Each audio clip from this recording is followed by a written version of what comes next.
My name is McLean Deemer, and I'm the lead composer for Guild Wars 2 End of Dragons. We just finished 3 amazing days here at Ocean Way Studios in Nashville, recording with some of the world's best musicians. We're going to combine the orchestra that you're used to hearing in the game with some amazing new sounds that come from Korea to bring you into the world of Cantha. Hello, my name's Drew Cady. I'm the audio director at ArenaNet. I'm really looking forward to really bringing that listener into the mix. It's going to be a full immersive experience. I want you to feel the room. I want you to feel those cellos on the right side and the horns to the left and the trumpets and trombones in back of those cellos and violas. So I can't wait to finish this process up and get it to you guys, and so you can listen to it.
Hello everyone, welcome to the LightBringers podcast, episode 39. Well, it's not a podcast, it's actually going to be a watch along of the final guild chat before the release of End of Dragons. Good job, everyone. We have Kroof, we have Boots, we have the Rook. Hi Tyria, happy And Friday we also have and Ruby. welcome to Guild Chat. Yay. I'm your host Ruby, and I'm so glad Hope you're you're all well, here with watching, us today doing for things. this show. We are 10 days away from End of Dragons. 10 days! Just a week and a half left until launch. You still have 10 days if you haven't yet to Order it pre-purchase to now. get those account bonuses on your account and to be entered in the Dragon Legacy sweepstakes. Oh, yeah. Prizes for that. There are so many prizes for that, including there's a DX Racer gaming chair with End of Dragons. You win Gaming all gear of from that HyperX, a together? gaming laptop. Like, that's It's all And of that. visit us there's at like ArenaNet getting an and a whole lot NPC. You more. can like You go help to pick the name of an guildwars2.com NPC or after the like show to choose all it about and flying out to sweepstakes, ArenaNet. Yeah, and then what there's all a the whole prizes other are one and how now to where make sure like that you are entered there's 2 to different win sweepstakes running right some now, of but those there's another one prizes. where you can get like a I also custom want to PC show where you like one more the thing real tower quick is all for End a of Dragons preview of themed. something It looks that I hope to gorgeous. celebrate What? starting on March Online 2nd, Grouch said that one of the prizes you get to hang out with him for a bit or something? Yeah, so you get to visit his studio. Yeah. Does he keep saying that? He literally keeps saying that. Just said it on Twitter as well. Get something to drink while you're celebrating the That looks like from out of Star Wars. So, Oh, that's actually today's show, rad. I we're want gonna go that. behind the scenes of music and There's sound a Carl's design. Jr. We're gonna be near watching me. all I of am your going reactions to just to music get that and cup. seeing how much you love it. So we are Oh wait, is going it to literally from talk that all one about it place? today with Yeah, our Carl's Jr. and guests. Hardee's. So let What's me a say Carl's hi to them, Jr.? and I'll have them Or tell a you little bit Hardee's. about themselves. It's a Hardee's? It's a fast food place. What is fast? Oh, wait. Shh. Oh, yeah, we got to listen. Oh, his audio's Wait, not on. No, no, it's still failure.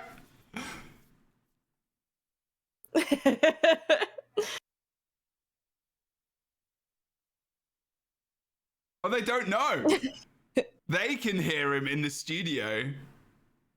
No, he's good now. Wait, what? It's still bugged for me. For Guild Wars for a decade now and working on the game for 12 years. So, yeah, anyway, it's good to be back. Yeah, I'm so glad you are. And our audio director, Drew Cady, is with us today, too. Hi, Drew. Hello, yes. My name is Drew Cady. I'm the audio director at ArenaNet. I'm so happy. This is Sound audio quality in that week, room is and we fantastic. dig in Yeah, to it's End of incredible, Dragons, sound effects, impeccable. and music.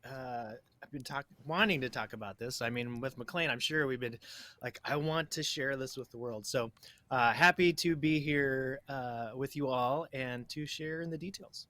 Yeah, absolutely. And we have a lot of details today. This is a longer show than usual today. I'm just going to I say don't this think randomly. Longer show than usual. Yeah, that's good. Oh, So let's get started. Oh, 'cause they might actually End of play Dragons stuff. There's a lot different than what you've done before. So why don't we start talking about the overall musical aesthetic and the new opportunities that brought? Sure. So, we're all familiar with what Guild Wars sounds like. The core of it has always been beautiful, lush, orchestral music. And that's not any different on this score.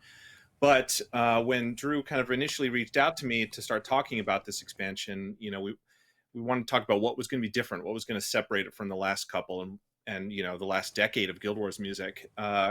And the big thing, obviously, is the inspiration that we took from East Asia to represent Kantha, specifically Korea. The original version of Kantha in Guild Wars Factions was kind of a pastiche of a lot of East Asian influences, and the studio wanted to kind of hone that into one specifically.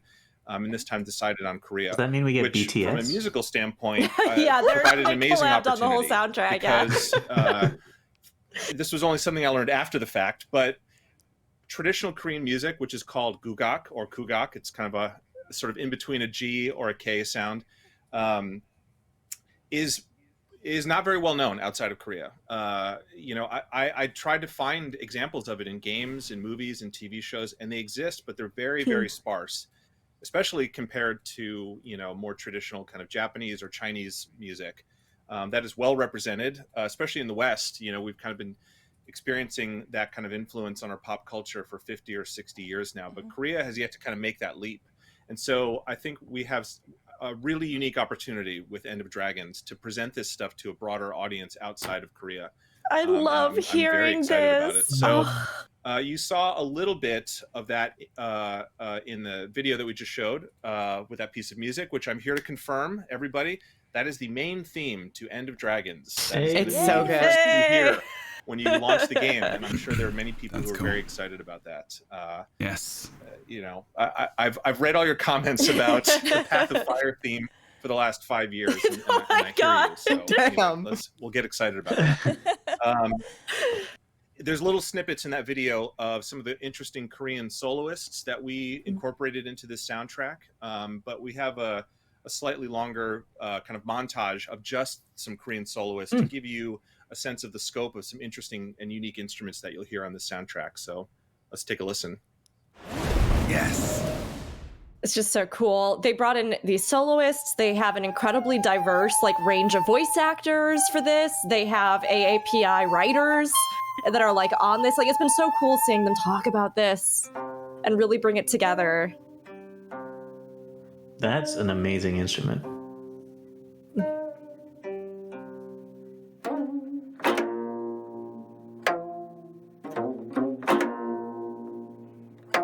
He's got a Union Jack on the British flag on there.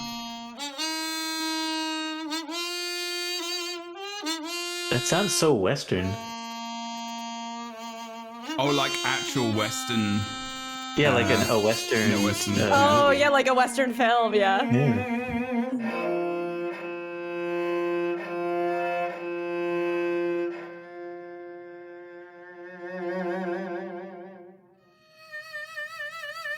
Oh.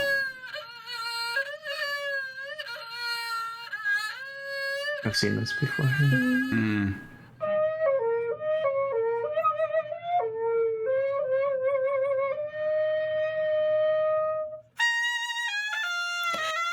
I love it. I love it. I do too.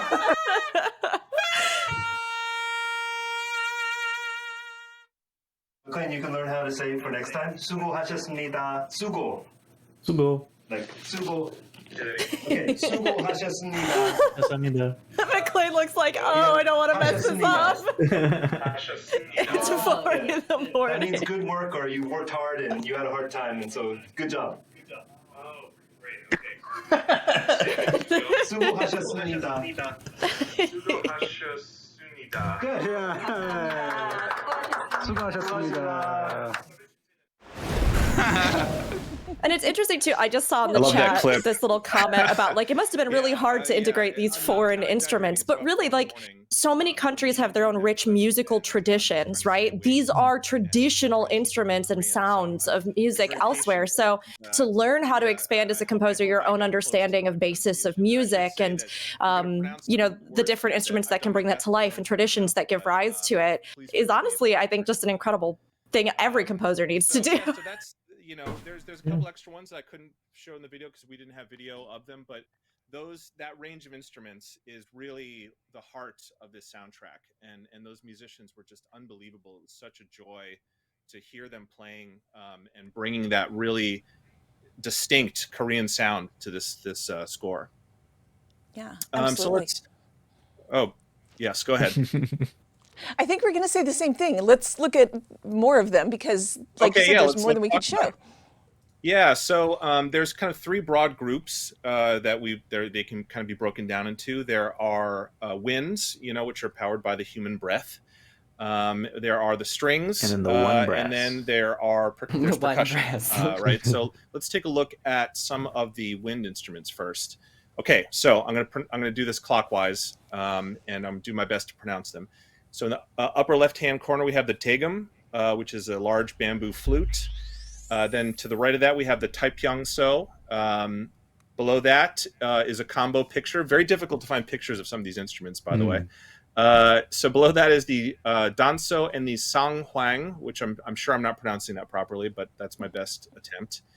And then the final one in the bottom left is the piri. That looks like a piri. And so all of these appear in some form or another. That's like what you would call it. Where I'll just talk about Short a and couple sweet. of them really quickly. So the first one that is kind of, you know, the star of the show, I would say, is the taegum, right? This is a very distinctly unique flute to Korean music. It might look similar to some other, you know, Chinese and Japanese bamboo flutes that you've seen, but the kind of distinguishing characteristic, if you can sort of see on this slide, between his hand and mouth, there's a little gold kind of plate that's wrapped around the flute, and that's covering up a small hole that is covered by a membrane, which I don't know if it's paper or synthetic or like a cured kind of animal skin or something like that, but there's a little membrane that covers this hole. It operates on the same principle that a kazoo operates on, with the wax paper covering that hole. So when the player plays and they sort of, you know, breathe into a little harder, or maybe hit a certain note that resonates a certain way, that membrane will buzz very rapidly, and it creates this very distinct, almost like a natural distortion sound or a buzzing sound. And you know, once you kind of hear it, it's so fantastic. Like They I took said, the it's time to share unmistakable, and this. it's very specific You know? to the sound of Korean music with this particular This is a flute. nice And it was educational important to stream. kind of capture that and you know, allow it to be as Well, I think this expressive is as it honestly naturally is a beautiful across this way whole score. to not just use the person that we got playing culture that as flute like, is just unbelievable, and he would take I don't these, know, my crappy demos a little and, you know, my notes splash on the of page, and color he would on just whatever elevate you're them, doing and without there were so many actually like times where diving more into it and like would play sharing what was with written, especially and then an I would say, international "Okay, good, we player got that base, as a safety. Why don't we do a tape what you're where you just, representing you know, in a way that put shows like natural care and expression into it that you acknowledgement. I hold love of, that. from Like, playing this kind of music. And those obviously are the takes And I like that that we they're used in the doing game this because they're way better task than because what I wrote. music always kind of But, is the you know, unsung hero of Guild Wars it's such a 2. cool, It's so good in the beautiful game, instrument, and but because people it's don't talk a about bit it that bigger often. than, you know, some bamboo flutes you're used to hearing. It has almost like a tenor quality to it. It's hard to describe, but I love the sound of it. Okay, let's look at the strings. Strings. Look at all these Cutting beautiful with 'em. pictures. Look I at love the outfits The that they're wearing in the colours. background. So gorgeous. I stole these off of YouTube, but I was gonna anyway, say, yeah. you should It Google these looks like instruments, it's and these videos will come up. You can hear them in all their glory. Okay, so these are kind of the 4 core stringed instruments, I think, for Kugak music. So we've got the kayagum in the upper left, which is like a plucked zither. Looks very similar to a that's good. koto or a guzheng, which are the Japanese and Chinese equivalents of this instrument. There's some differences, which I'll come back to. To the right of that is the komungo, which is also a zither, except that is played with a stick instead of your fingers. So it's hard to see in this slide, but she's holding a stick that's about the size of a pencil and uses it to strike the strings and kind of pluck them. And it has this amazing kind of throaty snap, kind of attack to it that I love. The clip of the woman playing it in the montage we just showed, she was like a wizard on that thing. It was so cool to watch her operate. Below that is the ajang, which is also a type of zither, except this one is played with a bow. And then to the bottom left is the hegum. And the hegum, you might I love the recognize hegum it sound. or be familiar with its cousin, the erhu, which is the Chinese version of it. Maybe But that's this the one I has know. evolved into its own kind of unique instrument. That's different tonality, different styles of playing it, but a very beautiful and expressive instrument. So I want to talk about the kayagum a little bit. So the kayagum is kind of the other side of the coin to the End of Dragon score and to Korean music in general. It's really one of the key sort of distinct Korean instruments. It's, like I said, it's a plucked zither, right? Shares some kind of characteristics with a harp, I guess. I made the mistake early on of writing parts that you would write for a harp that you would play on this thing that it doesn't really work that way. So I had to kind of adjust my writing technique halfway through the score. But it's that instrument and the daegum are on more than half of the tracks in the soundtrack. They're just so beautiful and so versatile. What I find amazing about all of those plucked sort of stringed instruments, and in particular the kayagum, is the strings are slightly different than their Chinese or Japanese equivalents. The koto and the guzheng have kind of modernized a little bit in the industrial age and have strings that are made out of steel generally, kind of like a guitar basically. They That's are louder, interesting, yeah. they resonate a little bit more, they So it's sustain kind a of little like bit a harp more. because it's a plucked instrument, For the string instrument like kayagum, that. the strings have kind And of he wrote maintained this some traditional things as a harp. tightly wound silk. I'm guessing he and wrote it things means with that they don't notes sustain quite as much close together and as their quickly, steel because in a string harp you equivalent. have the But ability what they to can do ding, is ding, they're ding, ding, unbelievably yeah, and flexible, and it's you all saw ranged that in I think in some scales. of the video. I imagine of that as the well with the kayagum, of harp, the since ajang at least as the harp we well, think and of even now the that you would hegum, use in this kind of the setting, strings right? are all kind of the same It on uses all more of of them, like and a they're so Western flexible, tonality and it system. allows the So I'm player curious to too if like maybe there was bend something them very specifically about aggressively like the and make way, this extreme vibrato tonality is that, used, that we're not even even used to that would hearing, have been like, oh, we got to here adjust in the this West, because yeah, this maybe does not even work. Northeast I Asian think it's kind more of, like a guitar than a traditional harp. music. Heavy duty vibrato, and it's because of the nature of those strings. That to me, it's just an interesting and beautiful sound that I wanted to make sure we captured. And I'll come back to that vibrato thing in a bit. But let's look at the final slide of the percussion. Okay, this is only some of the percussion. There's some other stuff, but this is kind of the core Korean percussion. Those first 4 instruments, we have the changu, the buk, I'm These gonna are mess this one up, just and I apologize. incredible. The gwangwari and the jing. Those 4 are usually kind of heard together in an ensemble called pungmol ensemble. Do you think the buck which is sort and of the jing traditionally played by are farmers called in the that rural because areas of onomatopoeia Korea. purposes? It was important to kind of Perhaps. capture the sound of them together because they sort of all do. The changu is sort of the star of the show, and oftentimes will be seen on its own or with an instrumental soloist or a Onomatopoeia is singer. just. But when there's a It percussion sounds like what ensemble, it's called. generally those 4 Yeah, but I don't know if instruments. it's like and they create this I amazing, don't know if that's exciting like music that I don't know what the works words really mean. well, I don't know. not just for I don't know. ambient tracks in the game. Okay. I know what but you mean. also I know what for you mean by combat onomatopoeia. music, I was like an combat music English being lit so student. percussion heavy. I studied the classics. To kind of keep the But energy yeah, up, I don't keep the know. tension and Could excitement be. happening. I So suppose. it just seemed like such a natural fit because what those 4 instruments do together is just inherently exciting. It doesn't take much on top of that to kind of make it feel like Guild Wars combat music. And then let's look at the other 2. These are really Those cool. last 2. Okay, so if those first four are sort of more for the folk, these last two are traditional kind of royal court instruments, and you typically only use for big holidays and ceremonies. The first one is the Pyongyang, and what the person is striking are these tuned stone plates. They're sort of shaped like a boomerang, but each one of them is very carefully refined and tuned to a pitch. I've never seen that. I don't know how many. There's like and that's I 20 want to hear. I maybe. hope they play a little and then you bit strike it of with what a it hammer, and sounds it has like. this very sharp attack, and not much sustain, surprisingly, but a very clear tone. And then to the right of that is the Pyongyang, and that is a similar looking instrument in terms of the beautiful ornate wooden frame, but instead of these tuned plate, it has bronze bells. It's also struck with. So apparently, buck is actually the general name for a Korean drum, and it's a low barrel drum specifically, like the buck is. So it's just the name of. Actually, it's more of a general name for drums apparently. Instrumentalists playing all of these instruments, and then there's usually only one of those kind of giant percussion instruments, and they're generally used as like a marker of like a downbeat of a measure, as we would think of it in the West. So it'd be like, bang, they would sort of hit this one clear note, and then everybody else would start playing. They're huge, they're heavy, they're very special, and so we had to go to them. I didn't, unfortunately, physically go there. We only did it over Zoom, but our kind of street team in Korea went to a high school that specializes in teaching kids about traditional Korean music, and they happen to have one of each of those, so we got access to it for a few hours one afternoon, which was just amazing. I hope someday to get there in person and see it in person. I would love to, but we incorporated it not just into the music, but also into some of the sound design that maybe Drew. I love that they didn't just bring all this stuff into a studio and they did it. I love that they went there, like with people, or they recorded it there and sent it over. Like that's just awesome. And then combined it with like the Western. And give us more texture for sound design.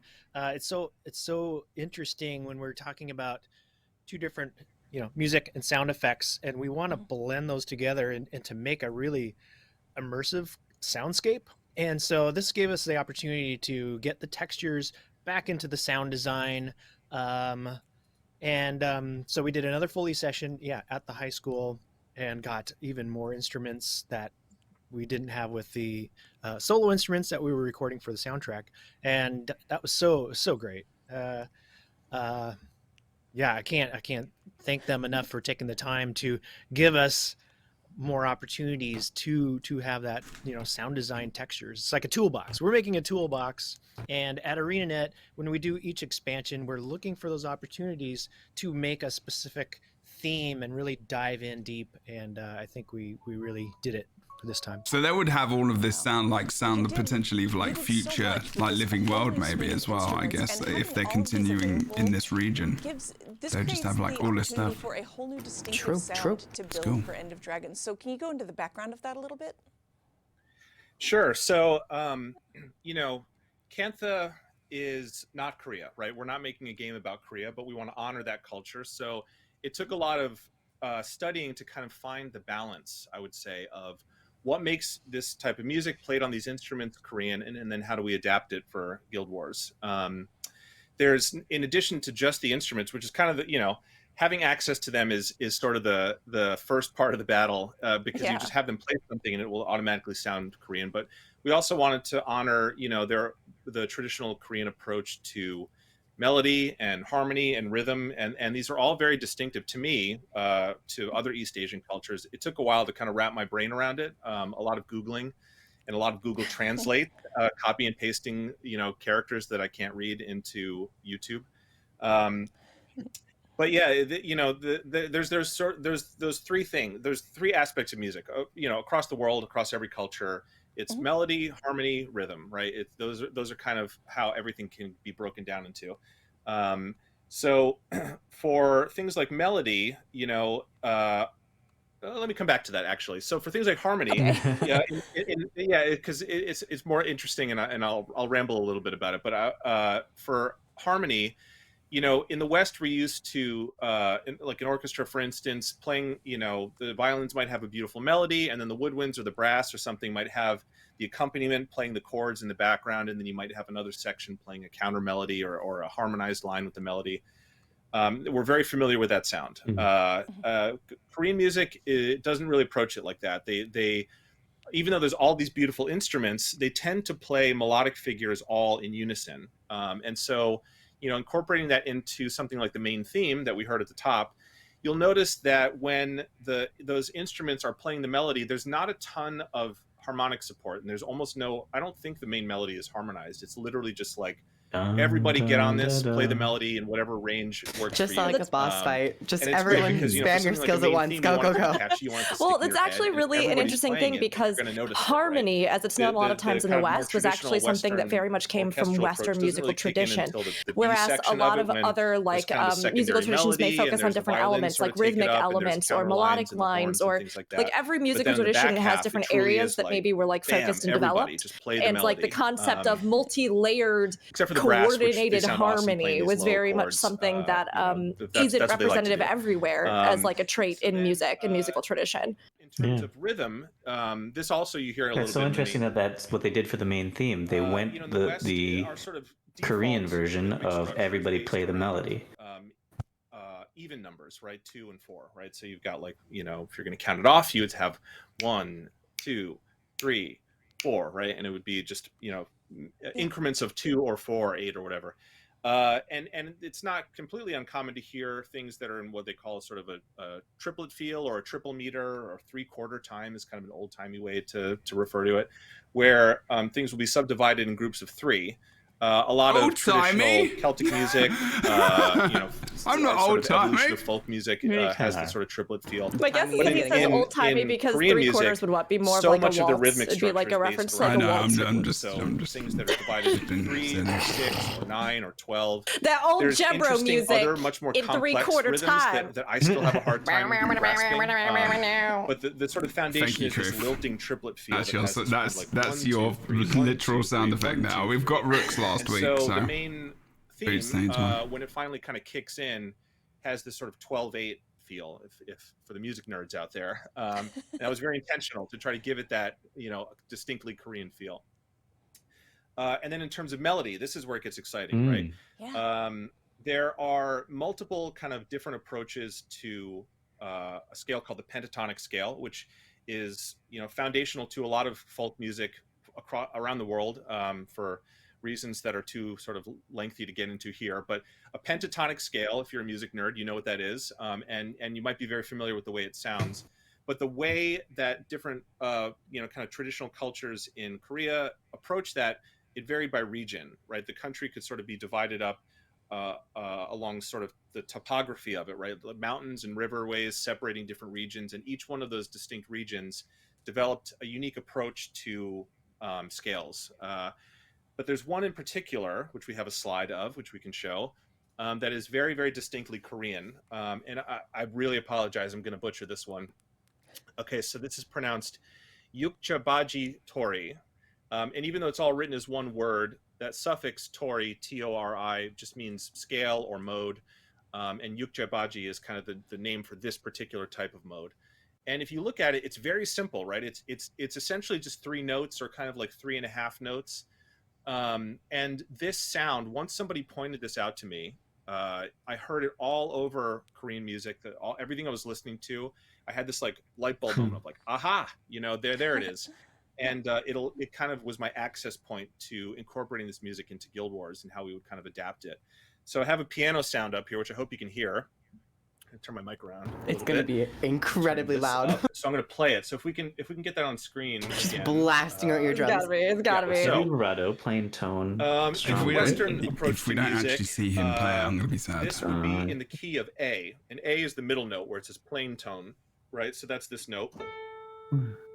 And the way they approach this from a sort of melodic figure standpoint is they would play that A, and they would jump up to the C, which is the black note there, where in parentheses, and then quickly jump down to the B below that. That's why there's the little loopy arrow pointing to it,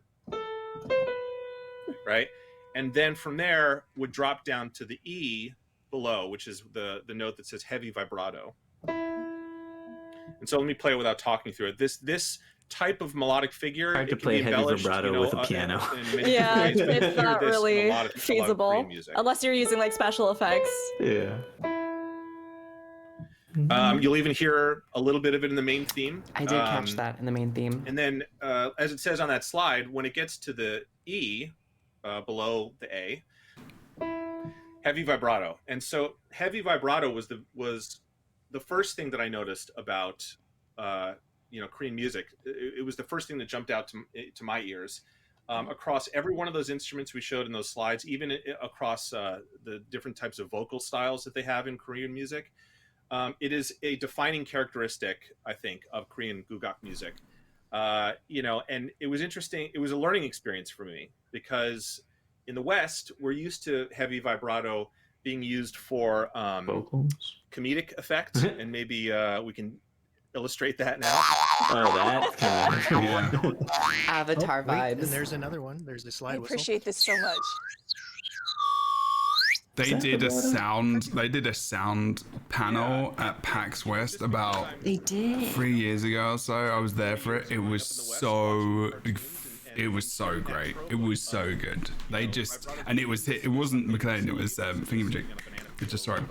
And they literally were just telling us all about the different effects. They were like in the car park doing some ridiculous stuff with cars and exhausts, and like it's so creative with their sound work. It's not silly, so good. right? They're Drew, not using yes, it for that's comedic right. effect. Right. It's interesting to me hearing him talk about vibrato as a comedic thing for him, especially with him being a composer, because I guess for me, I grew up in music and I studied music, which I'm sure we'll talk about after this, but I did particularly classical voice. So vibrato there is something that's very much a part of how you create and resonate your tone, right? As well as how you carry in a theater where traditionally you weren't mic'd. So it's very interesting to hear that, like, even as a composer, McLean's like, vibrato was supposed to be really funny, whereas like in much of other Western music, I guess in Western modern public opinion, it might be seen that way, but like in classical tradition, it's not necessarily. Well, it's clearly because you learn about the opera from Looney Tunes. And gave that to McLean, and He looks younger for some reason. He just looks younger now. I don't know why. He just does. I was just thinking about this earlier. Like, what is he? Something's different. He's like not got his fun kind of beard thing going down.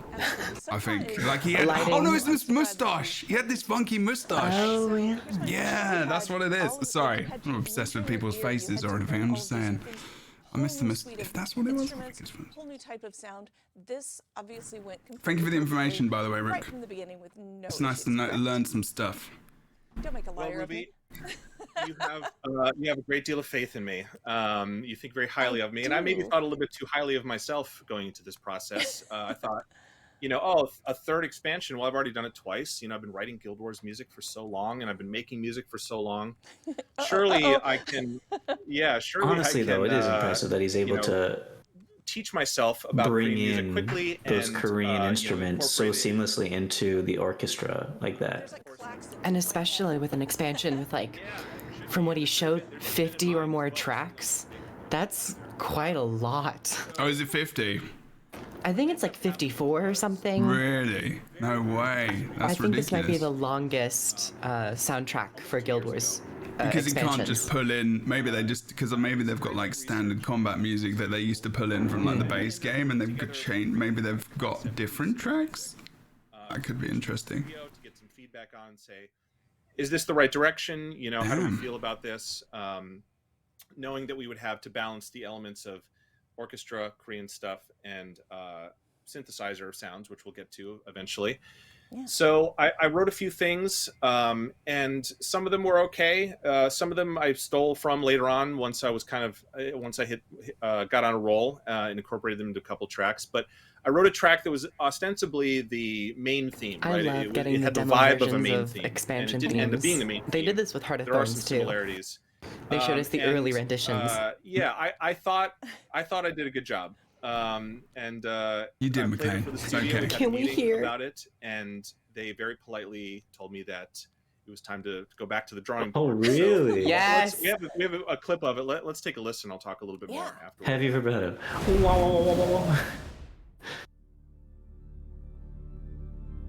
Very synthy. You gotta listen.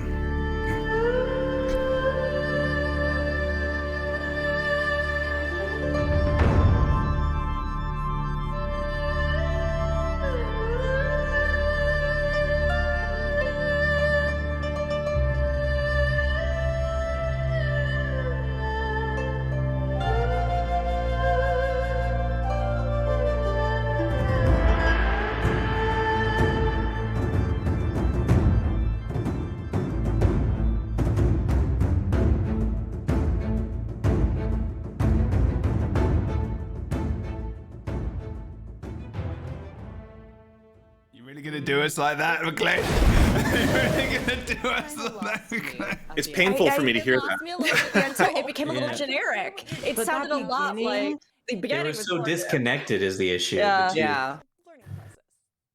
Sure, but you start airing your dirty laundry. But yeah, it was a learning process, and it was important. When I go back and listen to that now, there's nothing Korean about it. And I'm not That's even not an expert. necessarily a I bad feel thing, like it's I've just- said this to pretty The much anyone music's who will good. listen. It's just that that you wanted even though to the be game more. is coming out, and the soundtrack is Yeah, and I mean, inclusive. honestly, to me, it's just the start. yeah, of we've my had journey enough with just this music. generic I truly fell in love with Eastern it. I feel like music. only No, no, just no, no, scratched dun, the dun. surface of my understanding of it. Like, Yeah. I When can I wrote understand why that, they might want to go and make it was more like I knew less than specific and zero. more distinctive and the more, studio, the folks they had in the beginning, truthful. Authentic as well, and to what they want to genuine. represent. Yeah. But that early, the little portion of like the synthy techno That was with good. with the strings, I was like, oh, this is a really cool like fusion. My Yeah. ears really enjoyed that. What that sounded to me was basically early Guild Wars 1 Cantha theme smacked on top of, then they just transitioned to Guild Wars 2 main theme from Heart of Thorns. Yeah. I guess like that's a lot of just kind There's of no testing shame in and failure. It was a seeing how it humbling feels moment, as well. and it was. I a wonder if moment they that even stuck had with the me throughout intention of entirety doing that at of the writing beginning, like process. going over to And I think Korea it's really at all, important to and go through or that. just like replicating it in America. Maybe they made that decision. sounds like it was Probably just missed super that worth it information, now, I because guess. what we But came like up maybe with they did that. and what was created on. out of that has turned out so incredibly well, and it's absolutely gorgeous. So let's take that and move forward with how you took that foundation and that learning experience and how you made it work for End of Dragons, how you turned it into this expansion's music. Yeah, so up until now, we've kind of just talked about two of the three pillars of the score, right? There's the Guild Wars orchestra sound that you're used to hearing. There's the Korean kugak sound that you will hear hopefully for the first time or recognize if you're familiar with it. And then there's this third element, which is really the wild card, and it made things even trickier to find a balance for. It's just which boots was, in the background. We're going back to Cantha, but we haven't seen Cantha in 250 There you go. years. In that time, to get they boots have found this involved. amazing source of energy in the Jade Sea that powers this, very high-tech Jade tech. Makes this kind of has reshaped the city into something much more futuristic looking. Here we And go. so the studio, This is to the kind of synthy musically stuff, maybe. represent that, they said they really wanted to hear a lot more synthesizers and electronic textures being sort of pushed to the love synth. forefront, which is not something we've traditionally done with Guild What was Wars. There's been a little bit of it with the Asura, because love they synth. are also kind of an advanced technological society. But still very light touch, and that's sort of the nature of the fantasy genre. Is you want to sort of there's an established sort of sound palette both for fantasy and for Guild Wars that we stick with. But this is like we're going to see things we've never seen before, and it'll look very futuristic. So it has to sound a little bit futuristic as well. And of course, there's no shortage of just pure synthesizer sounds on the score. But when you just use synth, He's an 80s sounds, child as well. I think you run the risk So of it's it all sounding good. like a sci-fi game. And even though it's sci-fi adjacent, it's What still do you a fantasy mean, run game. the So it has risk to of kind of sounding like a ground it in sci-fi game? That's reality. great. Go And for our it. approach to that was I would be down. to take acoustic I'm totally instruments down. and heavily Sci-fi is my process them jam. with, Let's go. electronic plugins and all sorts of interesting. Well, but I think it works mangling really well to because, turn them right, into with something Cantha, we have unfamiliar. what's So known as, traditionally, right, like a culture that's drawn upon history, but also now has this incredibly progressive future. So merging all of those sounds and creating a landscape where, like in Guild Wars 2, we have both sci-fi elements and fantasy is really something they've handled and dealt with that balance so well with for so long. So But this is like with sci-fi with Korean music sort of as well. baseline orchestras, It's like I guess, treated naturally, but not always. There are times where we did some stuff that you're not It's interesting. usually supposed to do with an orchestra, and then especially with some of the soloists, we would do things wrong. We would put delay, and we would put flangers and phasers and distortion and Let's make it pitch more shifting and all abstract. sorts of anything to make it sound interesting and otherworldly, as if it was emerging from Cantha, right? Like, what would their version of this music sound like if they applied that technology to their musical instruments? So we have a clip of one of the tracks that'll play in Give New it to me, Kaineng McLean. City. Give it to me. Give But me I think all the demonstrates tunes. this pretty well. Sorry. Let's hear it.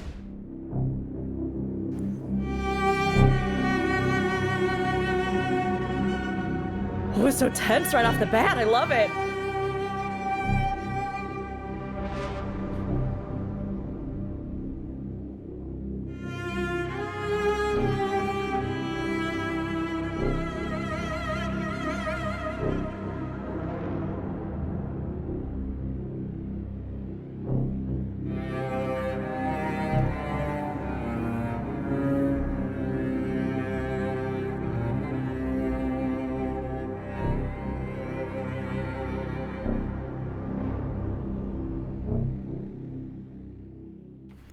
That music reminds me of New World so much.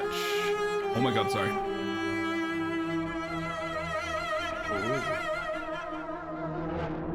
Oh yeah.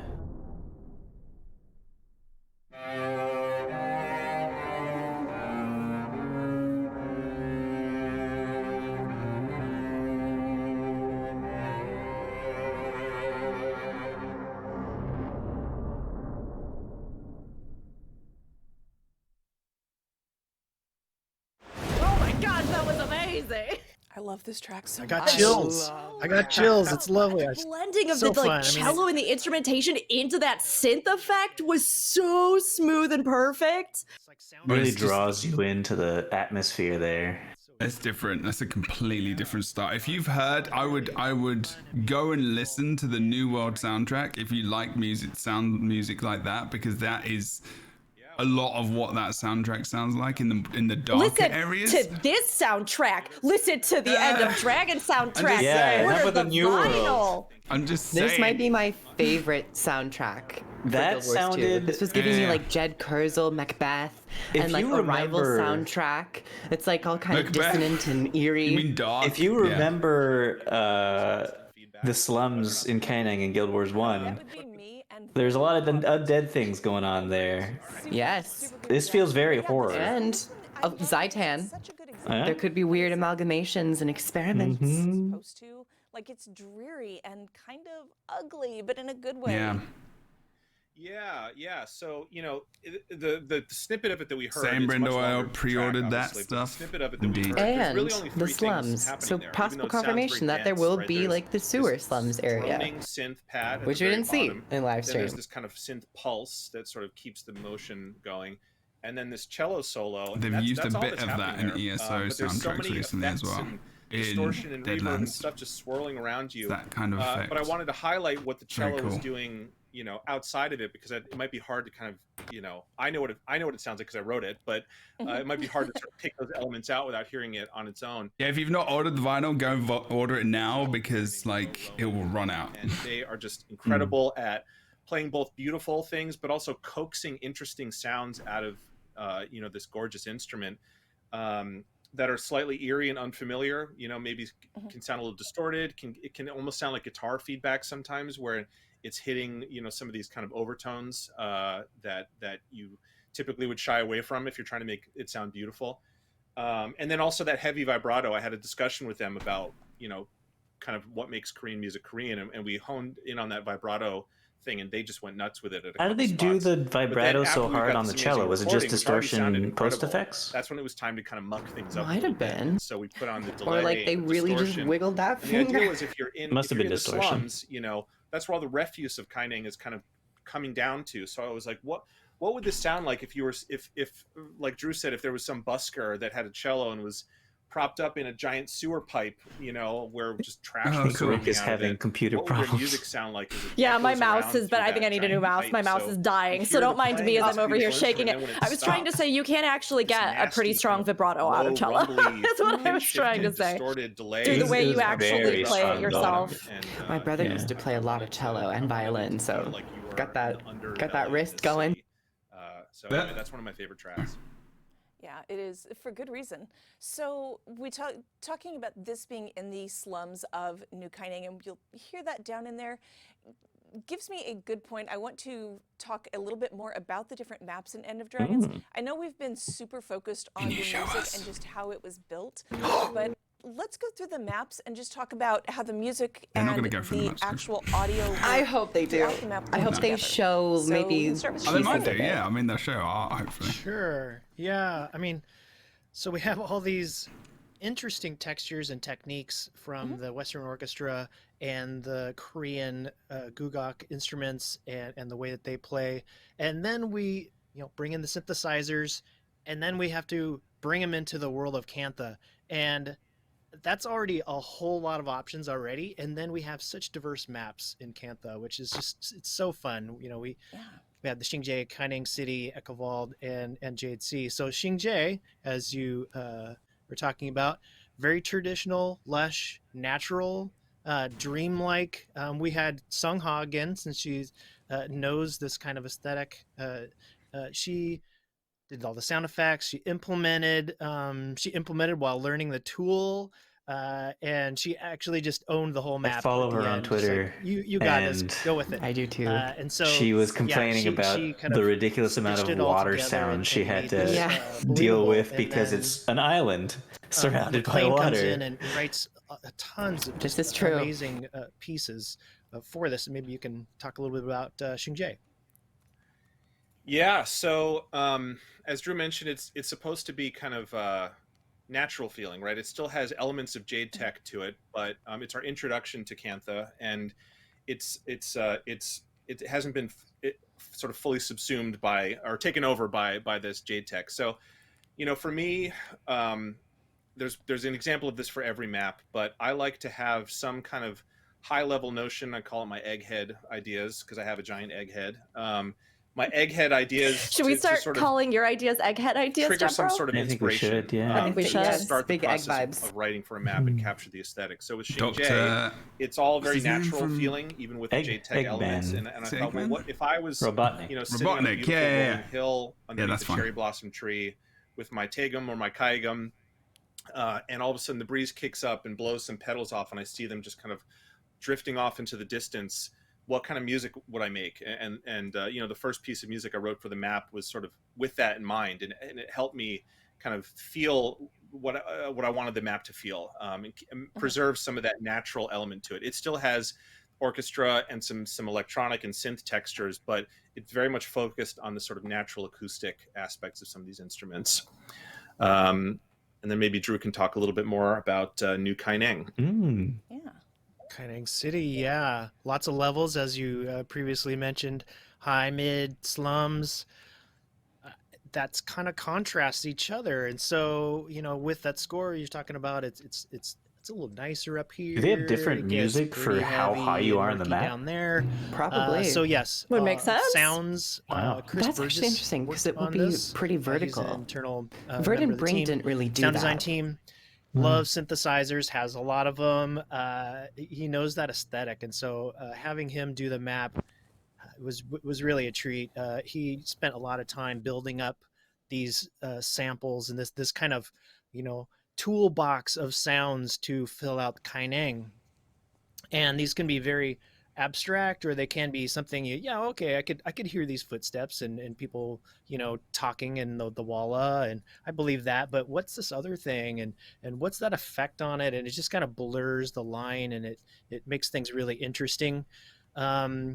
We also took sniblets of the solo instruments, so this was really interesting. Sniblets is such a good We're word. taking solo instruments and adding an effect to them so they are rooted into the world. And they're buskers, so we have buskers in the map, and it's very love subtle, this. but it draws you in more. It's the soundscape, so that's the whole thing we want to do. Is music is up here, sound design is here. We want to blur those lines, and that's part of that way we're blurring the lines. And yeah, I think that map really turned out well. It's such a contrast from the other maps we've done. There's only like in 2 buskers in the Tyria, game and, otherwise, right? Yeah, The So minstrel fun. in Lion's So Arch and the frog in Vert and So Brink. how about Echo Vault? Let's look at that one now. Oh, yeah. Maybe. You might be right. Sure. yeah, Ekavald. McLean. Oh, okay. Petrified Forest. No, I was like, Or, yeah, do you nobody's wanna go going. I'm back- going to call on someone. Sure, McLean, do sure. you want to talk about Kaineng City a little bit? Oh, sure. Yeah. Okay. So we The- heard a little bit about the slums, right? It has the really heavy duty synth kind of stuff. The rest of that map has it. It's not all dark and gloomy like that. But because it's this incredibly futuristic looking city, that's the one that leans hardest into the kind of synth and processed electronic, I'm gonna be spending a lot of time in there. Acoustic sounds. During Much the more new heavy than Kainame any stream, other did map. they have the music on? And then within that has I kind don't of think they interesting really gradations with the did. different It tiers. might of have the just city. been So there's ambient noise. the high level, which is very kind of noble and stately feeling, a little aloof, I would say.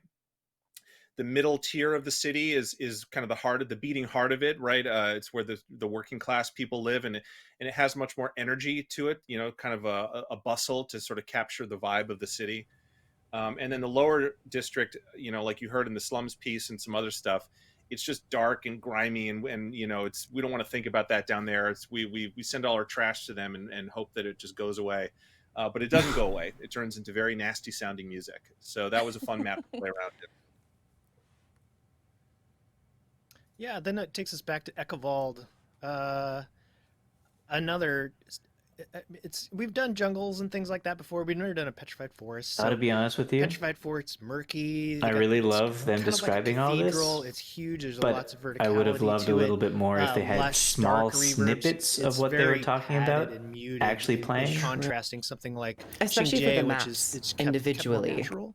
Yeah. I want to hear a little bit Davies, more of Ekavald. What does a petrified forest actually Just a sound like? small snippet. I agree. That's all I want. Some gameplay in the background. Just be like, even if it's just a camera like spectate, or even using the Jade bot and just being like, in an area and just showing that and just combining it. I think this is where they lose. This is probably why I feel like they've only got 1,000 viewers in their stream right now, because they've got an opportunity to really mix. We'll talk about this in the podcast, but to mix different sections together into one where they could create something quite unique, and maybe they'll do that later, but I think there's a tiny disconnect. This is really interesting to us. I feel like there could be. That's a little different. So we had an opportunity to try something different. I like your idea, Boots, of basically having just a tiny bit, like even if it's 20 seconds, it doesn't have to be long. Less, 10 seconds. Yeah, anything. For the music, because for a music stream or for a soundtrack stream, we're not hearing much of a soundtrack. Well, they gave us the slums, which was nice. But now give us and some of the early draft. A little bit but now, like when having such such as this segment like blocked talking about each map individually have better markers. Is like now we're talking about Xingye, show a little bit of that. Now we're gonna be talking about New Kaineng, show the slums. Now we're talking about Ekavald, show that one. Even just the concept art, really if it like splashed up or something, Yeah. If you look at an oboe. Or maybe not an oboe so much. That being said, I'm not complaining. I actually really enjoy this. And I think it's beautifully put together, honestly. I like the interviews. I like that they're juggling between people. I think there is a lot of really good stuff here. It's not about like literally just that. For us, like I said, for us, we're going to be interested in it. But like pulling in someone who isn't, like who's outside the community as an advertisement for the expansions, the last stream they're doing before the expansion, I feel like it's an important part to pull more people in. It's part of it, feels like. But also, it's a bonus for us as well. So it's just these two, also just the fact that these two are so passionate and knowledgeable and well spoken about what they're trying to convey to us. It's very appreciated. Yeah. Jade Sea, bright, shimmery. It's a petrified ocean. Wow. Oh my God. If you can go and watch this guy talk about sound design and like creating effects and stuff, do it as well. We did have a delay on there. Fucking genius. That's kind of skipping. If you skipped a rock on an ocean, same thing. We did that with the sound effects and some music techniques. We can talk about the music a little later as far as mixing. But Jasmine Serrano stood up this map, did implementation and the events, and it's really fun. It was just like as you get closer to these blocks of jade, they have a little shimmery musicality to them. They have an energy, but it moves. We kept it moving through their like a vibration-y kind of like evolving the samples as you get closer. No, he talked about it makes things a little more interesting. The energy, and then like this idea of like almost skipping a rock across the stone, and like the jade. It's a living Yeah. So energetic like a kind feel, of right. And maybe McLean can talk about. I want to hear the noise. You mean? Yeah. So for this map, it has the least amount of ambient music because the nature of the content in the map is very, very combat focused. There's a lot of fighting that happens, so you'll hear a lot of combat music, tons. But when there were opportunities for ambient music, you know, again, I wanted it to feel like, you know, the music that would naturally kind of emerge from this sort of setting. And so it is very bright. It's very reflective, both reverbs and delays, you know, bouncing around. Yeah, Obi, exactly. Like, I think there's a lot. I think it's very specific. It's very, and that's good. That doesn't mean it's like a bad thing. But I agree with you. I think it's too narrow. But I don't yet. This could have been something they had a lot earlier, but it doesn't. You know, it is what it is, I guess. Xylophone, essentially. So it's interesting. And the tines that you hit are made out of wood, right? You strike them with mallets, and it has they resonate, but it has a very sort of warm wooden sound to it. It's a beautiful instrument, and hearing people that can play it well is a treat. But somewhere in the last few decades, somebody got the bright idea, speaking of eggheads, to make one out of to make a marimba out of glass. So you know, the resonating tines that you hit are made of you know, plates of glass. And what's interesting is when you look at it, it looks like an instrument that might be made from the Jade Sea, because you know, glass sort of naturally has a little bit of a greenish teal kind of tint to it. And when you put it all together in this beautiful instrument, it has this like very light, you know, greenish blue hue, almost like my light back here. It's kind of like that. And so I thought, well, this is the perfect instrument for the Jade Sea. And then you just slap some delay on it as if it's bouncing around all these kind of, you know, polished surfaces of frozen jade, or not frozen, but you know what I mean, petrified jade, frozen in place, let's say. Yeah, so that you know, you'll hear that sort of glassy, reflective kind of texture across all of the music. I always find it funny how sometimes devs correct themselves because they probably know later down the line someone's gonna do it for them in the comments. Like, I feel like that's a thing that people learn quite early. I mean, everybody has their own way of getting inspired, but for me, it has to start with some kind of idea, and it doesn't always have to be. I really love hearing him talk about how, in relation to video game music, particularly when it comes to visualizing zones, like using the zone itself, the textures, the surfaces, the look, the feel, the context, to then manifest that into music. It's really, really phenomenal to hear about, and it's something that I'm sure just enhances the overall feel of the zone as you play through.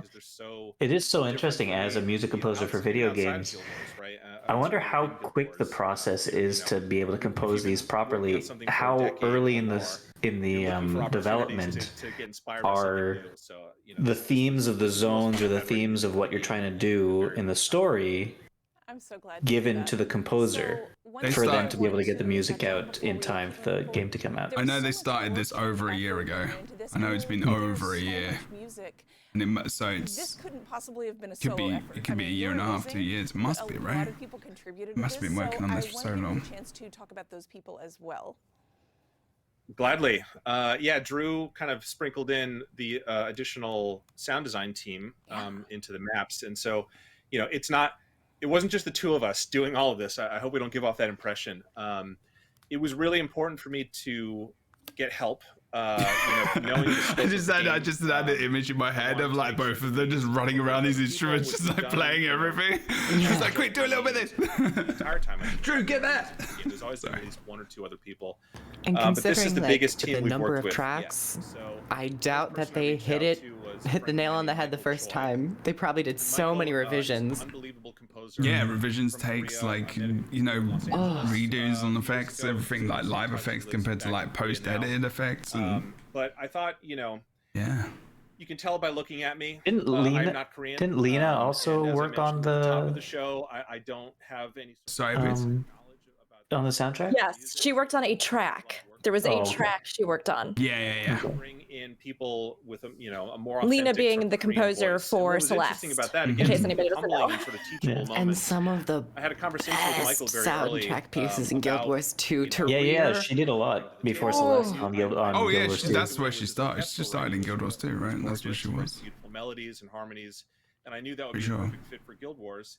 And I thought, it's a sort of added bonus of being Korean, and maybe he has a better understanding of this traditional music than I do. And he told me, very politely, he said, I'm not an expert in this. He was more familiar with it just because through osmosis and growing up there, you just hear it, but he's not an expert. And it just kind of, again, just sort of flipped the switch in my head and was very humbling about my assumptions, about this situation.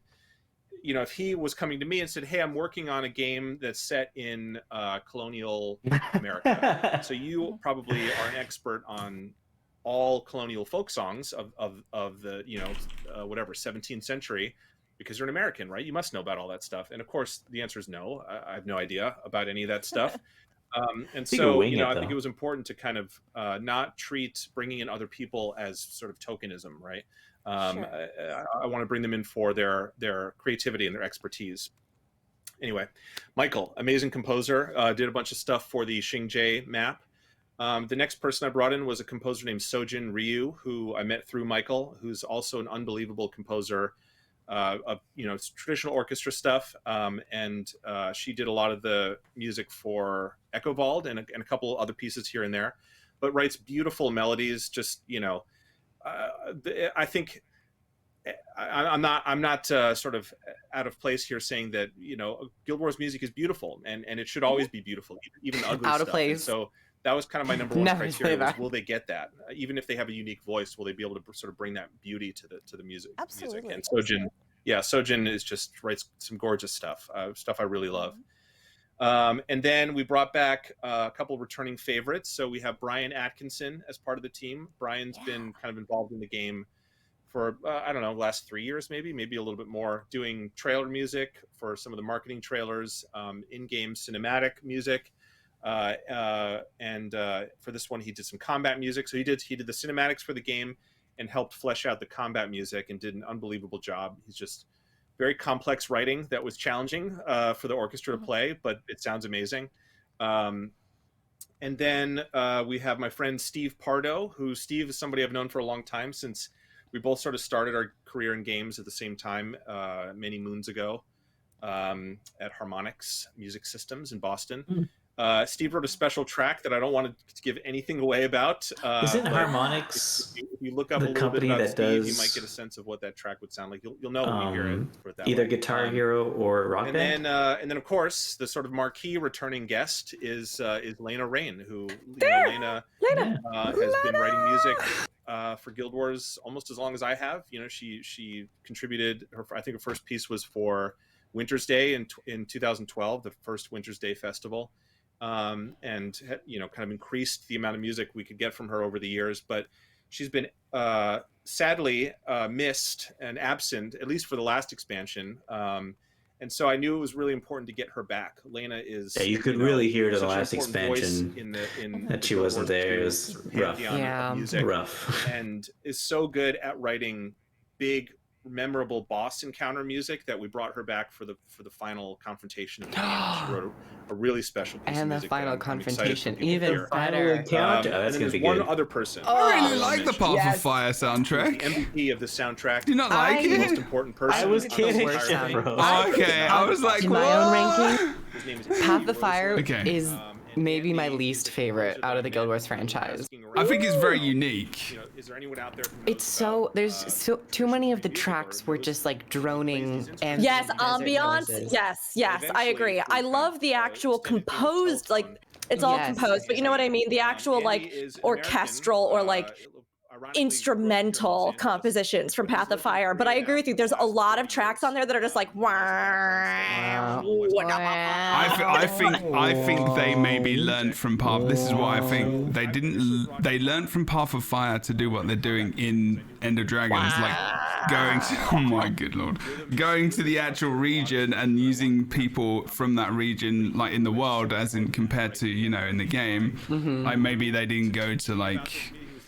That's a good point. They didn't go to those places, did they? They didn't go to like, I don't know, India, or they didn't go to, I don't know, Africa would be Morocco the or big Africa. I mean, inspiration for everything. yeah, like it's more, the thing about Path of Fire is the music is more actually like Moroccan, like kind of / Egyptian than South African, like Africa. And it's like, because Southern Africa is like more drum and kind of like, you give me a face, but I've traveled around Africa for quite a while, so I definitely know. But like Morocco is definitely like, yeah, of like Path of Fire, like I feel that kind of region, but like it doesn't feel like they brought those instruments across, or they went over there and they did the Zoom call and they recorded. I think that's what the difference is going to be here. That is probably going to be so good. Maybe. The soloist on it. He touched every single. And marimbas for the Choya theme. Oh, the Choya theme's awesome. I like that, but I know what you mean. Yeah, yeah. Thanks to Andy for all of his help. Wow, absolutely, and everybody's thanks to all of the people on this team. Like you said, this is a huge team working on this. And one thing that you've mentioned is all of the different places we recorded this, because these were recorded live all over the world. Do you all want to talk about that some? I'm going to ask this question. Yeah, so we talked a little bit about Korea, obviously. That's where all the soloists were, and Andy recorded his parts as well. There are a lot of percussion and some other interesting instruments. I'm here in Los Angeles. I did what I could here. Between some live stuff and all my synth gear and all that kind of garbage around here. Lena is in Seattle. Sojin is in Chicago or Illinois, outside Chicago. Michael and Andy, of course, are in Korea. The orchestra we recorded in Nashville with, they were just, I don't know, they were just amazing. I already talked about them, but they're amazing. And then my buddy Steve Pardo, also in Nashville. We recorded some other soloists, a soloist named Kristen Nagus, who is an incredible multi-instrumentalist, recorded a couple things for us in Florida, where she lives. And then even down to the mixing, which also happened not in the United States. And maybe Drew can talk a little bit about the mixing and the technical side of the sport. Yeah, sure. Yeah, I mean, we have a high quality lineage in our soundtracks, and I wanted to respect that as much as we could. And there's new opportunities now, and I wanted to explore an immersive experience using Dolby Atmos. So the entire soundtrack is mixed in Dolby Atmos, which is just so fun and amazing. I want you, as a listener, as you're listening to it outside of the game, to still be immersed in, Tyria, in Cantha. And that's important, and I think we got there, and I'm so happy. The sounds will be from the side of you and to the rear, and even in the ceiling. They can be very dramatic, as we talked before with this cello. As it bows and stops, and the delay catches it and it distorts. Does that just stay in right where that cello was? Maybe not. Maybe it ripples into the room a little bit. As the wind instruments are playing, to not be shadowed by the strings and the cellos. This is kind of like first wall in the stage. They're behind. So what if we just pulled them up in space a little bit, kind of pull them up into the ceiling? So this was mixed in Argentina? Broadens that scope, that sound stage.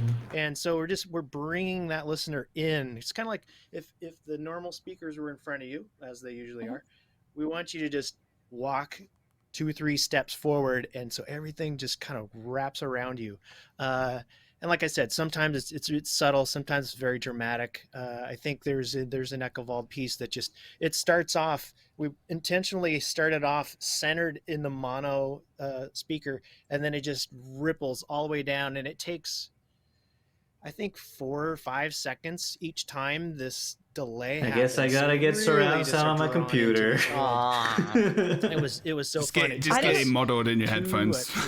That'll do. I really didn't realize how much directional audio stuff they do in this game until they were talking about the reason that there wasn't voice acting in those few episodes that we didn't have any for Iceberg Saga. And like hearing them talk about how even dynamic maps, right? Like as they were transitioning their setup in the audio, like in the studio and the audio setup there to at home stations, and how one of the biggest issues they had was because of how much of their audio they designed directionally, so that it is an immersive experience. Somebody sounds far off, near up, or to even know that they use it in these musical tracks to create different dynamic senses. That's so cool.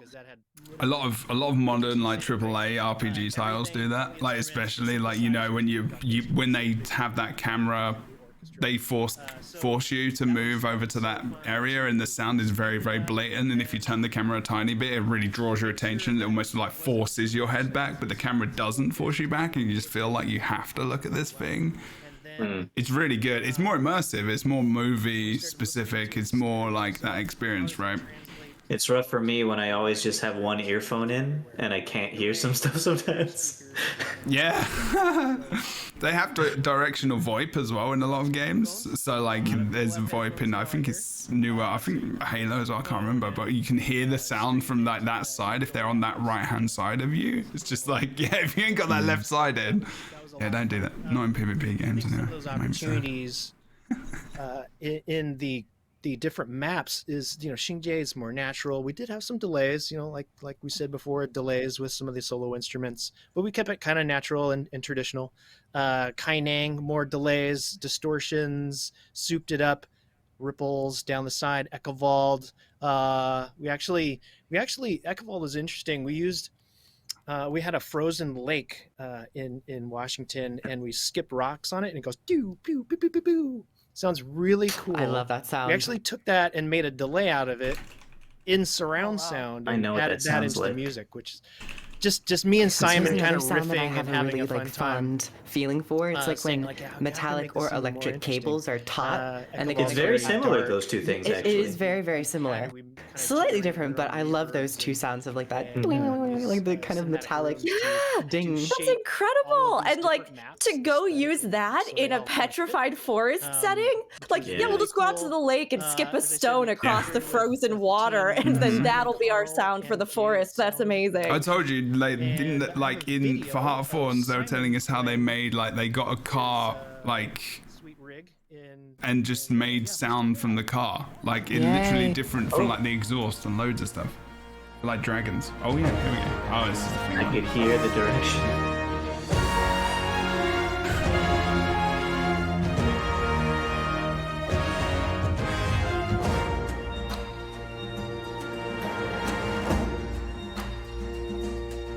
That man is Argentinian. I mean, is he? Yeah. Cool. More traditional orchestra. Come to here. Maybe not. He could be German. I was gonna say it doesn't. Yeah, I mean, he could be. So you can see like certain elements coming in at different times. So it's not just a front plane. It's panned out and pulled back into Atmos. And then on top of that, you've got the so little things like having wind instruments kind of like slightly elevated in space, that kind of thing. Sounds like he'll be from South Africa, actually. South Africa, yeah. I was gonna say a South African accent. The Korean orchestra, which that sound. Which is outrageous and awesome, and then that has to kind of that's outrageous and awesome is the way I would say that sounds. Yes. And so he's mixing, and he's like, maybe I'll just put that a little bit low. Almost like having two orchestras at the same time. Just open this all up. Okay, this is all made neat thanks to Carl. Man, the mixing is so important. We've got all our effects up here. Like this man has so much power over the soundtrack right now. There'll be a lot of them though as well there, doing that, like just like improving this process, right? Of course. Although yeah, he does have a lot of power. He's got to put it all in place, like you say. He's the one who knows what he's doing. Boots would get rid of all the wind instruments. Subgroup stems. No. So these are objects, multi-channel objects. If I just take violin as an example, so I'm just catching up. Oh, interesting. That's an interesting fact. That's kind of like in the Atmos space is actually not panned so high. He's a sheriff, look. But these are just the spots of the screen. He's a sheriff part-time and he mixes audio on the side. So there you go. For example, that's an object. Oh my god, you have that. Yeah, of course. That's so amazing. Did you see that? Go into The window? You have what? Like they modeled the surround sound so that you can program the sound on each side. I've not seen that for a long time, actually. I completely forgot that was even a thing. Damn, that's cool. God, I miss doing this kind of It stuff. took a really long time to figure that out. So we've kind of withdrew. We just kind of drew. Not music, but kind of sound figure out, effects. how the panning, just kind of like how my career would work. And then I sat experimenting with my terrible handwriting, just various ways of packing it out. So it took quite a bit of time to just. He's written it in that pen. You can only see if you use a special light or something. Because I can't see it. It's on my crappy monitor. The samples and things that comes in at about 500, between 450 and 550 tracks, more or less. Nice. Yeah, fun. So lots of tracks, lots of effects, and we pulled it all together, and I think made a beautiful soundtrack. It's 58 tracks in total. Wow. At 2.5 hours long. 2.5 hours. Oh yeah, because some of those tracks will just be gives us more like variety. Really stitches stitches into each one of those maps and make sure that they have coverage for all of them. And we went a step further. In this last few years, Chris Burgess has been working on alternative variations where we're asking the composers to deliver stems so we can actually kind of stretch out the music. And we did the same approach with End of Dragons.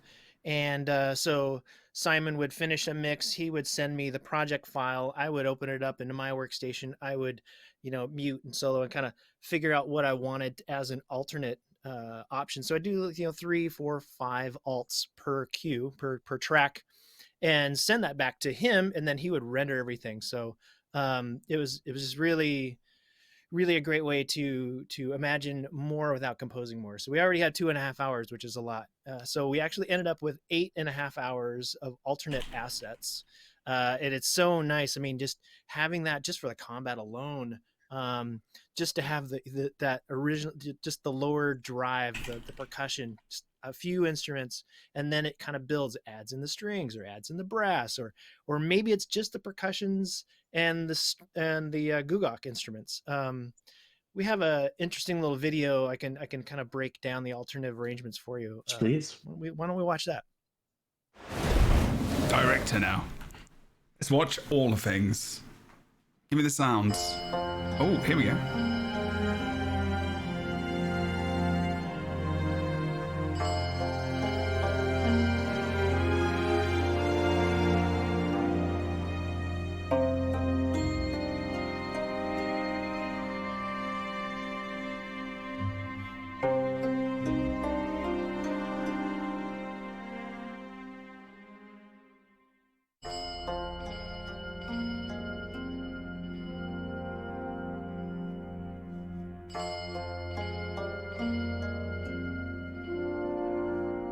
That brass.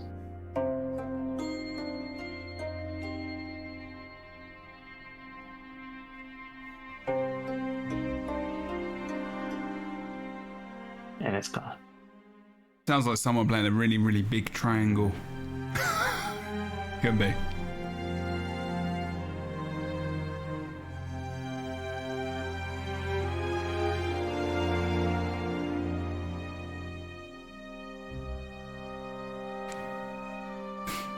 Yeah, it really shows you, eh? Just like the individual elements are so different played singly, and I feel like if this were an earlier expansion, we would just be getting those strings, because that felt very Guild Wars 2. But the initial instruments of like the brass and the more alternate mixes, as well as they stitch into the soundscape more culturally true instruments, they really added a different level to the entire experience. Another encounter.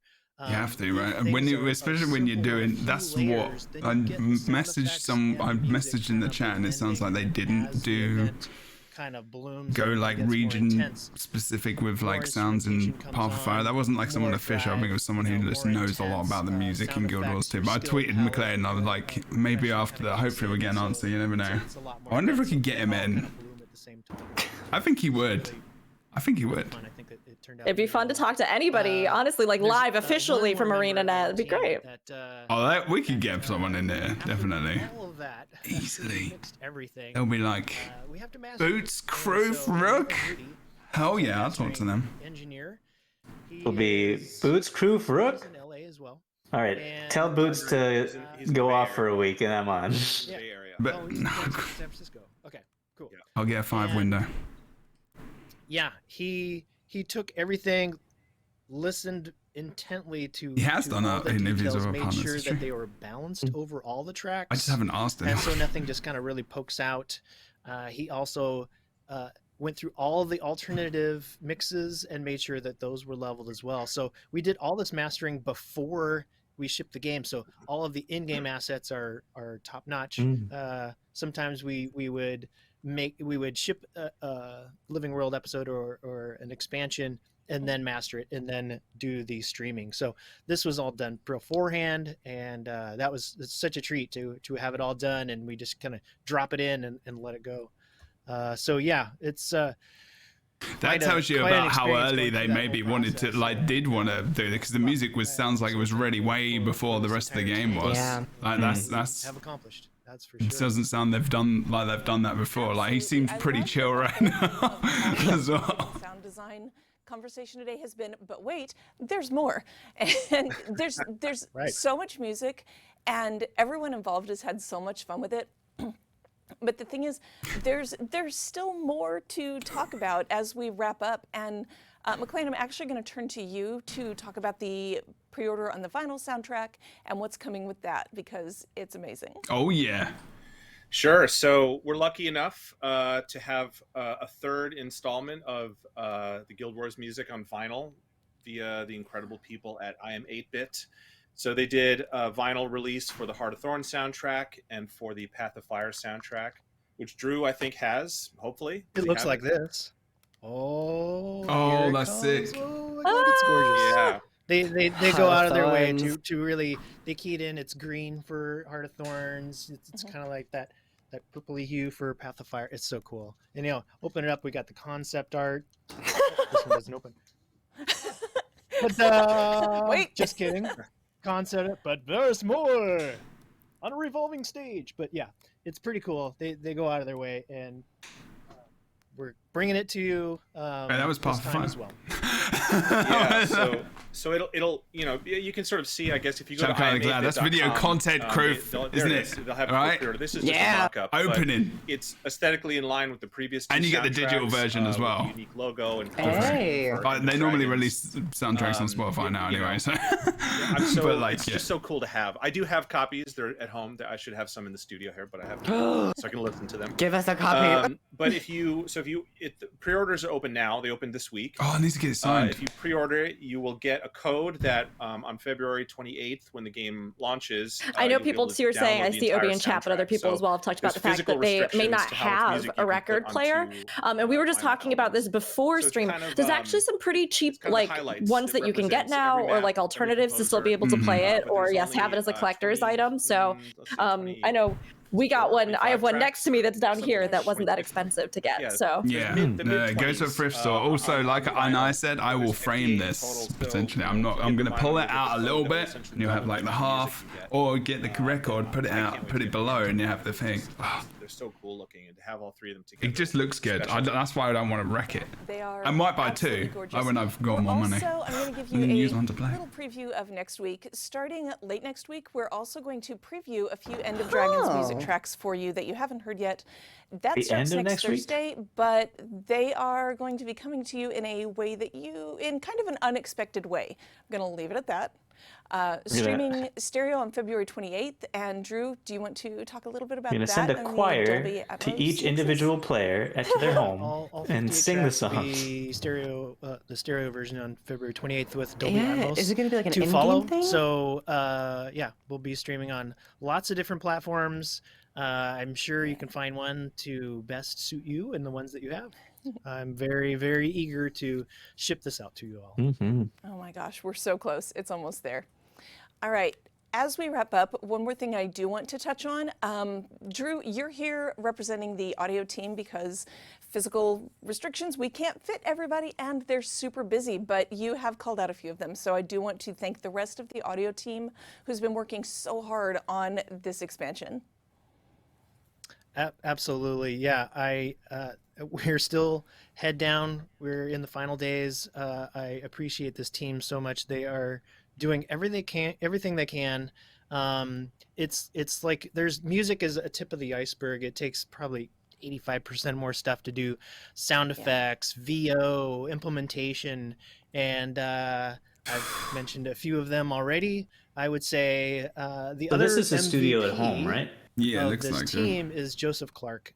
He is the lead sound designer on End of Dragons. Because I've been in the quiet room. I can't thank him enough. At the He studio. is I an don't think it amazing looked sound like designer. this, or He's an maybe it amazing did. lead.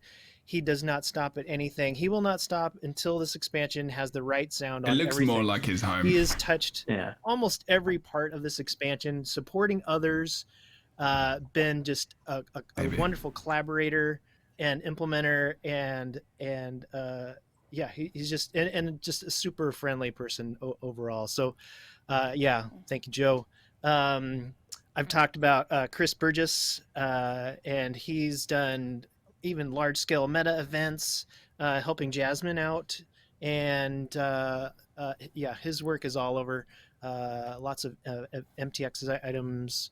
What else? I mean, tons of stuff. Todd Davies, like I said, was on Echovald. This feels like an Oscar He speech. did a lot of other Yeah, a lot of other things. And then the music comes supporting on. events as well. It's good though. You need to make sure that I people mentioned Keenan Sig, I don't think it. strong implementer. We gave him a lot of the story instances and strike missions. Rob Mills is a very well-rounded sound designer. We can just throw anything at him, like fishing. Go fishing, Rob. How about this large-scale event? We need something to, blow up in this Tell us huge more way or about this large-scale whatever. event. Sure. That He's blows got, up. So he's Tell us. came in Please. swinging and learned the tools very quickly. So thank you, Rob. And Jasmine Serrano, one of our younger members, and she's taken to game design really well and is so friendly to work with. She knows her stuff and continues to not only do her own tasks but support others too as they need it.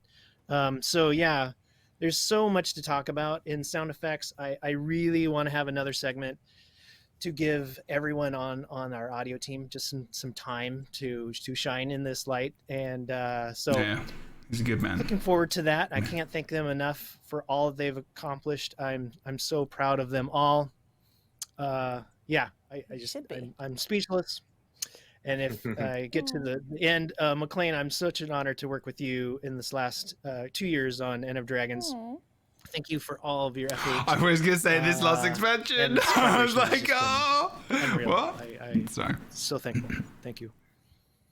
Yeah, well, thank you, Drew, and of course, thank you to ArenaNet Oh, for this the is an emotional thing continued for them for opportunity sure. to This must be make music so, for this so special awesome. game and push boundaries of what we think belongs in it, and of course, thank you to the players for keeping the game alive. We wouldn't be here talking about it if it wasn't for you all. So I just can't wait to get this out there, and I've been itching for years to finally be able to talk about this stuff and celebrate all the work that all these amazing people have done. And yeah, I'm very proud of it. So I hope that fans love it.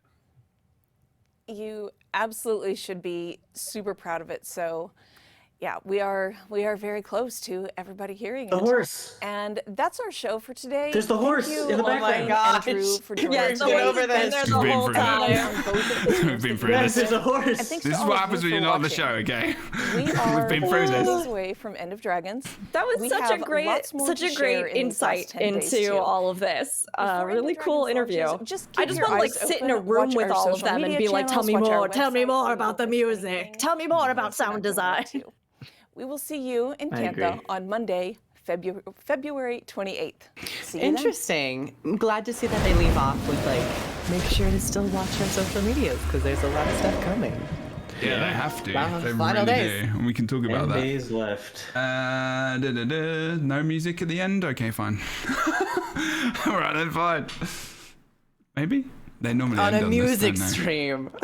There's no music. There's no actual It would have been music. great to have like a final piece or something, you know. Yeah. But all of that to say, I do actually think this was one of the better streams that they did Yeah. overall. Like, I think the interviews were great. I think that the like supplemental stuff that they had with the instrumentation and the footage they captured of the sound designers and the performers and the like, even if there were certain areas where, like we said, I think it would have been great, especially in those zones, to like show some footage and like, there's a bigger conversation to be had about where this stream was positioned in the lineup of the X-Pack release and like, everything else. But We can have that soon. yeah, I actually really liked this one overall. Okay. Yeah. Well, I did too. we will talk about it more in about 5 minutes if you are all up for it. It won't be a long podcast because we're gonna sprinkle in some reward stuff and what's been going on in the community recently as well as other stuff. So if you want to join us in about 5 minutes, we're gonna have a little couple of minute break. So go to the bathroom, grab a drink, have some cake or something, and then we'll be right back. I will put on loop one of the songs I think that we got from Thingamajig. I know. I'm trying to go back and find it too. Well, I've just got the original soundtrack. I think the soundtrack. Yeah. So the original. We'll talk about it later, I guess. Yes, we're going to talk about it. Like, we'll have the podcast in a minute, mate. All right, we'll see you in a minute. Lovely. RB.